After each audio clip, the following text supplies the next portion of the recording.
দর্শক, মানিকগঞ্জে ৩টি সংসদীয় আসনে এখন পর্যন্ত মনোনয়নপত্র জমা দিয়েছেন বিএনপির ২ প্রার্থী। মানিকগঞ্জ ১ আসনের এস.এ.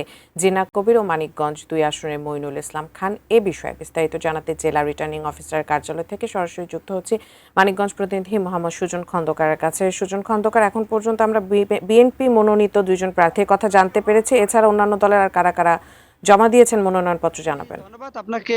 আমি এই মুহূর্তে রয়েছি জেলা রিটার্নিং অফিসারের কার্যালয়ের সামনে।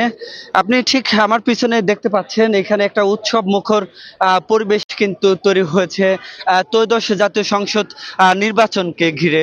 আপনাকে জানিয়ে রাখতে চাই, ত্রয়োদশ জাতীয় সংসদ নির্বাচনকে কেন্দ্র করে এখন পর্যন্ত অর্থাৎ গতকাল বিকেল পর্যন্ত ৩২ জন প্রার্থী কিন্তু মনোনয়নপত্র সংগ্রহ করেছেন এবং আজ সকাল পর্যন্ত এখন পর্যন্ত আমরা যেটুকু জানতে পেরেছি যে বিএনপির ২ হেভিওয়েট প্রার্থী মানিকগঞ্জ ১ আসন থেকে এস.এ. কবির জিন্নাহ এবং মানিকগঞ্জ ২ আসন থেকে ইঞ্জিনিয়ার মনিরুল ইসলাম খান শান্ত কিন্তু মনোনয়নপত্র দাখিল করেছেন। সব মিলিয়ে যদি বলতে চাই, আগামী ত্রয়োদশ জাতীয় সংসদ নির্বাচনকে ঘিরে মানিকগঞ্জে কিন্তু একটা উৎসব মুখর পরিবেশ বিরাজ করছে এবং সেই সাথে যারা মনোনয়নপত্র সংগ্রহ করেছিলেন তারাও কিন্তু পর্যায়ক্রমে আসছেন জেলা রিটার্নিং অফিসারের কার্যালয়ের সামনে কিন্তু মনোনয়নপত্র দাখিল করতে।